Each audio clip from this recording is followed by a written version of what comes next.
Assalamualaikum warahmatullahi wabarakatuh. Anak-anakku semuanya, hari ini kita masuk ke pertemuan pertama berkaitan dengan materi menerapkan prosedur administrasi bisnis retail. Dalam materi prosedur administrasi ini, kita yang pertama harus memahami apa itu administrasi. Administrasi dapat diartikan sebagai kegiatan kerjasama yang dilakukan oleh kelompok berdasarkan pembagian tugas kerja dengan mendayagunakan seluruh sumber daya yang dimiliki untuk mencapai tujuan bersama. Selain itu, ada unsur-unsur administrasi yang harus dipahami oleh anak-anak semuanya.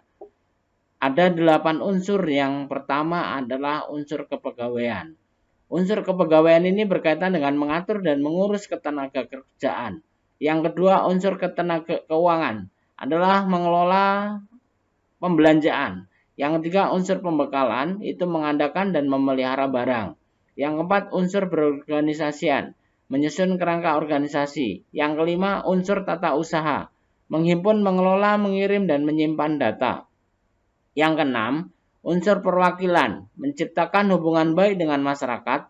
Yang ketujuh, unsur manajemen, menggerakkan karyawan untuk bekerja sama dalam mencapai tujuan. Yang kedelapan, unsur tata hubungan, menyampaikan warta atau berita dalam melakukan kerjasama. Setelah kita memahami unsur-unsur administrasi, baru kita akan memahami bagaimana caranya kita mendapatkan manfaat dari administrasi. Manfaat dari administrasi yang pertama adalah resiko kehilangan barang dapat diperkecil. Yang kedua, perusahaan dengan mudah komunikasi dengan konsumen maupun dengan supplier. Yang ketiga, dengan adanya laporan hasil pencatatan, mudah melakukan evaluasi. Yang keempat, memudahkan pelayanan purna jual kepada konsumen karena ada bukti transaksi. Itu adalah manfaat dari administrasi. Sedangkan kegiatan-kegiatan yang harus diikuti dalam administrasi bisnis retail itu yang pertama adalah mengolah, yang kedua menggandakan, yang ketiga mengirim, yang keempat menaruh, yang kelima menghimpun, dan yang terakhir adalah mencatat. Jadi ini kegiatan yang harus kita ikuti di dalam kegiatan administrasi. Selanjutnya, berkas-berkas administrasi bisnis retail ada dua, yaitu berkas pembelian dan berkas penjualan. Berkas pembelian itu satu, surat pesanan. Yang kedua, kartu persediaan. Yang ketiga, bukti permintaan dari gudang. Itu untuk berkas pembelian. Untuk berkas penjualan, itu yang pertama adalah kwitansi. Yang kedua, nota debit dan nota kredit. Yang ketiga, faktur atau invoice. Yang keempat adalah biliet atau giro. Yang kelima, rekening koran. Dan yang terakhir adalah cek. Jadi kita harus memahami berkas-berkas administrasi yang ada dua, yaitu berkas pembelian dan berkas penjualan.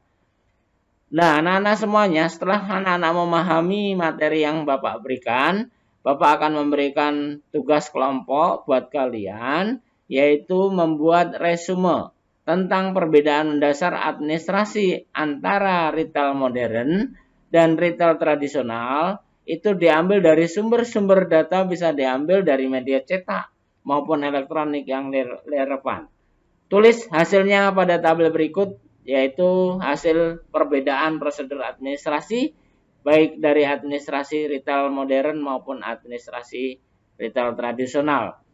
Itu materi yang Bapak sampaikan pada kesempatan hari ini, dan mudah-mudahan anak-anak bisa memahami materinya. Selanjutnya adalah kerjakan tugas kelompok kalian. Bapak tunggu. Nanti kita bahas bareng-bareng di forum diskusi. Terima kasih. Bapak akhiri. Assalamualaikum warahmatullahi wabarakatuh.